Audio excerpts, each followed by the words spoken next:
Welcome, everyone. I'm Jeffrey Goodman, Director of Marketing and Development for the YMCA of Northwest Louisiana. We're here at 318 Latino Studios for Shreveport-Bossier, my city, my community, my home. And we're going to have a great discussion today. Our guest is Barrow Peacock. Barrow, good to be here. Thanks Jeffrey. for being here. Great to have you. Appreciate you. All right, Barrow. So this is going to be fun. Many people know you as Senator Peacock. Okay. But before you became Senator Peacock, you ran 4 unsuccessful campaigns for both houses of the Louisiana State Legislature. So I want to start here today. My first question for you is, it's kind of 2 parts. What convinced you initially to pursue political office? And the second part is, how did you overcome the initial setback of 4 defeats to persist? Mm-hmm. Well, for politics, it was something I was interested in from a very young age. And earlier we were talking about Mayor John Hussey. First campaign I worked on was for Mayor Hussey's campaign. My mom took me over to his campaign office over on Ockley, and I went out and put signs up, and that was when you had to put signs up they were wooden mallets, and you stapled them, and if you didn't have gloves on, you would get splinters in your hands when you were hammering into the hard, dirt in August and September when it was very dry. So always are we talking 1980? What do you remember? It was probably 10 years old, yeah. That's his campaign there, and just did that and was interested in his campaign. And then I was fortunate. I actually did have an internship with Mayor Hussey in his office. Loyola, one of the requirements to graduate, you had to have 75 hours of service hours. So I was interested in politics. He had an internship, so I was able to do that as a volunteer and got my service hours doing something that I was interested in. Was anyone in your family historically in political? No. Okay. Not to my knowledge. No one now. Were they interested in politics? Were they voting and doing stuff? It's interesting to go through my grandfather's old drawers and find old political pins and stuff from our state and from a presidential. But those were interesting to have. But no, not to my knowledge. And what about the second part of that? So you learn, and I will say, but you grow and you learn. And there's sort of where you when you're in the valley, you learn things, and yes, I didn't win, but I grew each time, and I learned from it, and that's something that you have to do. And if you look at the politics, a lot of people who they've run multiple times. They didn't just one and done. They ran from. You talk about Buddy Roemer, who I worked on his campaign too. He ran for Congress. He lost. He ran for again. He won. So, you learn from those, and you cannot let that keep you now. That doesn't mean be smart. Don't continue to bang your head against the wall. Evaluate. Find out what you need to do differently, but also be true to yourself. Love that. Evolve. Yeah.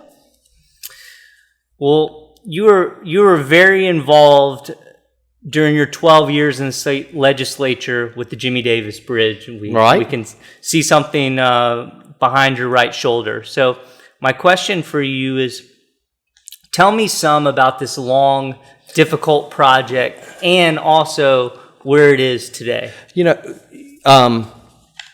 The Jimmie Davis Bridge, 30,000 cars cross that bridge every single day. And then campaigning, knocking on doors in South Bossier, you hear feedback of how important it is. And when you cross that and you realize, yes, it served its purpose, but it had no shoulders. It had no way if there was a wreck on that bridge, how does someone get an ambulance across that bridge? There's no way to get. So there is a need for a new bridge. And that was something that from, hearing that, recognizing that, and then consistently beating the drum. Nothing happens overnight, but every time there was a transportation roadshow, when you had legislators up, make sure they hear about the Jimmie Davis Bridge. Keep that in the back of their mind, because when that opportunity presents itself, and they start looking, well, what is needed in Shreveport-Bossier? Well, we need a new Jimmie Davis Bridge. We need a bridge that has 4 lanes capacity and pedestrian crossing and shoulders and lights and something that we can be proud of, as that's named for our governor, the Sunshine Governor. It didn't represent our Sunshine Governor the way that it was, the shape it's in. And when did that first start for you? Like, when did the... It started from the beginning of my when I was sworn in 2012 is when I first got in the capital outlay budget. And then consistently working when Governor Edwards came in, there was some pushback and everything, and he said, well, it does need to be a 4-lane bridge. So we worked towards that, and I completely agree. I would rather get what we need versus saying, okay, there was talk, well, let's just rehab it and paint it, which, that would have done some good, but the long term was we needed more capacity, and that's what we got. And so for those listening today who aren't fully up to speed on what was decided upon and what's happening, it's being built. The bridge is being built. A contract is signed. Contractors out there, and it's, in the past, I was reminded by some people that when the existing Jimmie Davis Bridge was being built, state funding dried up for a while, and we just had concrete pilings. This is a contract that's signed with a contractor. We have the money obligated to it. It is moving forward, and it's something it's something that's needed. It's something we're going to be proud of. It's something that will be safe for our community, and we're going to use the existing bridge. And this is sort of a idea of, let's have a can-do attitude of how we make things work. You cannot have everything perfect. The existing bridge will become a pedestrian crossing. Some people say, we don't want that. That's a waste of money. Okay, I understand your point of view. But look at some other communities that have taken bridges and made them in pedestrian crossing. I was just in Nashville, Tennessee. They have a pedestrian bridge that they've converted. I've been to Little Rock. Little Rock has 2 pedestrian bridges, one a railroad, well, both of them that they have converted crossing the Arkansas River there. Waco, Texas, they have a pedestrian. So done right, connecting Clyde Fant Parkway and Arthur Egg Teague and doing that, the outside activities that pedestrian crossing can do, it can be a win. And that's what we have to do. We're going to convert that bridge. It can benefit our communities. And so the new bridge will be immediately next to the north, okay. Right to the north of the existing Jimmie Davis Bridge. And it'll ultimately be 4 lanes, with shoulders, with light, everything that you were saying that the current bridge lacks. Yes. And do we have any idea at this point? I mean, I know it's a long project, a big project. It's a 3-year project. Okay. So, and they're working on it. They're clearing, and with progress, I've heard some people say, well, they're having to take down some pecan trees. They are, but we're getting a new bridge, and it's gonna sell our community. It's gonna connect our communities. It's gonna be great for the CenturyTel Brookshire's Arena when people are crossing and do that. Coming not only for us in Shreveport-Bossier crossing, but people coming to our community and are going to see that. It's gonna sell our community. Absolutely, no, it's a monstrous accomplishment. All right, so Barrow, you had a reputation as someone who could work across the aisle. There's a story, I don't think it's urban legend, I think it's a true story. There's a story where your first vote as senator was the lone nay in the election of President John Alario for the 2012 term, after which you asked President Alario for a ride to New Orleans for that night's BCS game between LSU and Alabama. Right, which was not a good game for the Tigers. But is the concept and the idea that I just voted against you and now I'm going to ask to ride with you to this game on the same day shows a very unique character and very unique attributes that you possess. But my question is, in a community where politics often continue to separate us, what are some words of wisdom you can share with the rest of us to help us to get along and work better with those who may think differently than us? I took that vote, and it was because in my campaign, I said I would not vote for John Alario for President of the Senate. That was something I had to keep my word. I was not going to make my first vote be against what I said during the campaign. So I kept my word, and I needed to do that. What I really learned from that, though, in time, not only asking John Alario for a ride, but over time is meeting him, and I consider him a friend, is until you meet someone yourself, you don't know them. And for all of us, when we see the media bites, we listen to the media, we listen to people who are trying to stir the pot, and not necessarily trying to do it in a bad way. They will paint people in a certain posture. But if possible, and before you know something for yourself, get to know that person.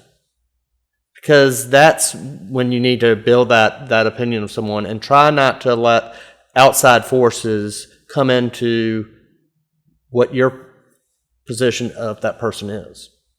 And in the course of that, if the person's not a friend, you learn that person, you know where that person is, but always try to build it. Now that's hard to do when the media, you're looking at someone who's a national figure, a presidential election or whatever.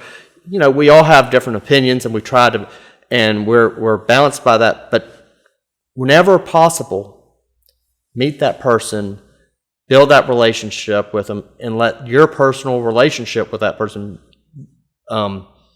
make your opinions and how you interact with that person going forward, not the outside forces that sometimes greatly try to divide us. Difficult question, but any idea where that comes from, like that curiosity of yours or that realization that this is what I need to do a better job? I just think in time you learn how do you move forward? How do you solve problems? And you do that by working and we might have differences, but find an area that you can work together, and don't necessarily vote against your district or do something but find a way. Just because you might have a disagreement, don't let that keep you from working in another area with that person, because it can benefit you. And I'll look to the Jimmie Davis Bridge. There were a lot of times that finally it worked. I mean, we were able to get something for our area, but it's by building that relationship and continuing to say, this is what we need, this is what we need, this is what we need. Keep beating that drum, but don't get so hostile with people that you can't pick up that phone and call someone. Love it. All right, my next question is just basic curiosity. I'm curious a little bit about the process you followed when you were a state senator. And what I mean by this is, how during your 12 years as state senator, how did you decide when you were going to tackle a particular issue and or author a particular bill? Well, some of it and ideas would come from constituents. If someone would call me and say, we need something in our area, that's my job as representative. And then overall is, how do we make our state, Shreveport-Bossier, a better place to live, that we can support our families? And I'll give you an example. I was downtown and we were talking about Barksdale Air Force Base, which is greatly important to our community, and talking about military spouses and their ability to come to Shreveport-Bossier and get that job that they're trained in. And an idea came up is, there are compacts out there between different states. We weren't part of those compacts. And that was something that I picked up and was like, this is something that makes sense. It wasn't changing how our scope of practice or laws were, but it was allowing someone, and the nursing compact, and the colonel's wife was a nurse. She came down and testified for the bill. She had done fingerprints. She'd done everything. She'd shipped them down to Baton Rouge. They got pushed back. She finally got approved in November, the end of November. The first part of December, she got her renewal notice for next year to pay a bill. That was the wrong message to send, especially when we want to come to Shreveport. And so that was something of, how does that help us? Because I learned some of this while I was preparing for today, clarify where I get this wrong, but for people listening saying compact, what does that mean exactly? My understanding is, before you got involved, you could have your license in another state to practice as a nurse, for instance, but Louisiana didn't recognize that. And so what you were able to do was to make it so that people who were licensed in different professions in different states could perform or practice in Louisiana. They could transfer their license to Louisiana easily. And basically what those compacts basically established were they were a repository of the background information. So you knew the nurse, where they did their studies, that had they had any discipline issues, safeguards that you need there in a profession, but allow the portability of that license between states easily. So you knew where that military spouse, for example, they'd moved 17 times over the past 15 years. The compact had all that information. They didn't have to list everything back down. They knew if they'd had a discipline issue in another state to where we would say that person is not someone who we want to be practicing nursing in our state. So that helps people move to Shreveport-Bossier, and then if they transfer in the other state as a compact state, that portability of their profession. And makes perfect sense. That helps our community. Absolutely. And, ideas from others and stuff, it just helps them. And then you pick that ball up and you run with it. And then you also ask people to help you push it over the finish line too. All right. So along those lines, you had a very impactful and effective 12 years as state senator, including, if I'm not mistaken, serving as chair of the Senate Retirement Committee at one point, and the Judiciary A Committee at one point. My question for you is, as you look back on your time in the state Senate, talk to me a little, if you could, about your legacy. And what I mean by that is, what do you count among your greatest accomplishments, and how about your biggest regrets? When I was chair of retirement, we have 13 different retirement systems in Louisiana. And one of the things you can look at is the funding percentage, how well funded our retirement systems are. So I could look back to when I was elected, to when I was termed out, had the retirement system's funding increased. That's a metric, that's as a third party, actuaries get in. That's something I feel very good about.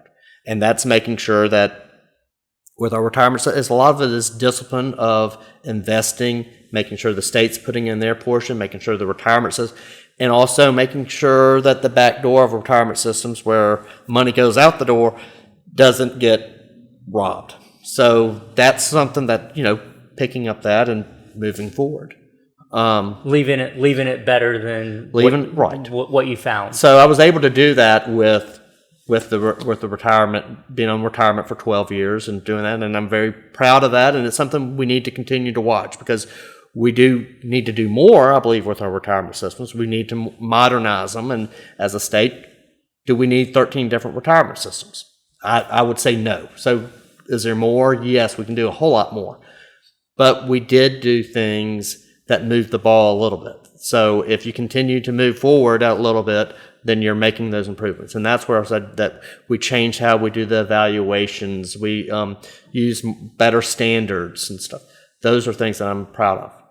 Could we do more? Yes. And that's something that I sometimes feel like as a state, we need to embrace modernizing and not keeping things, 13 different retirement systems, and doing something that was funded back in the 1930s when the world is moving forward to a more defined contribution versus the defined benefit.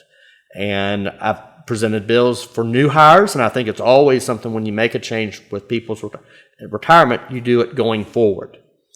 But that would always get pushed back, and that would be very frustrating that we could never embrace making that change.